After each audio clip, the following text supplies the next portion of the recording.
Hello， 大家好 ，Welcome to my vlog。几天前，我在面子书看到木屋发布了一个很伤心的消息，就是由于人手不足，所以他们将在2025年1月27日起停止营业，真的很可惜。之前也因为通过网络的力量，让我认识了这个木屋，也让我有这个机会去那边做这个美食视频拍摄，分享给大家。原来马六甲也有一个隐藏版的美食。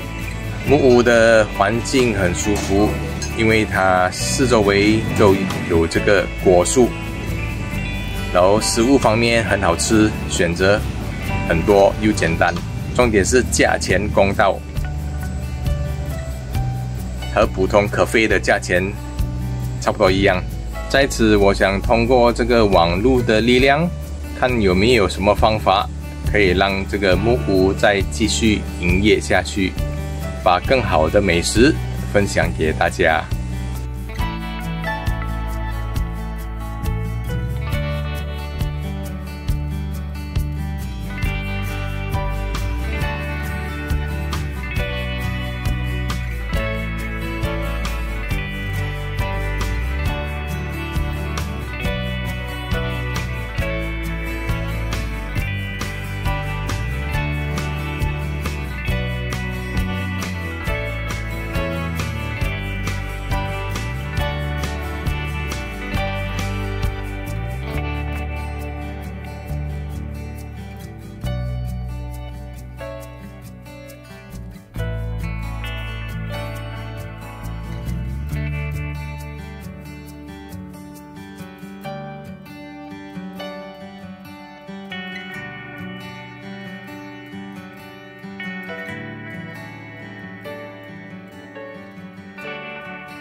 喜欢我的视频，记得按赞、订阅、分享、打开小铃铛。我们下个影片再见，拜拜。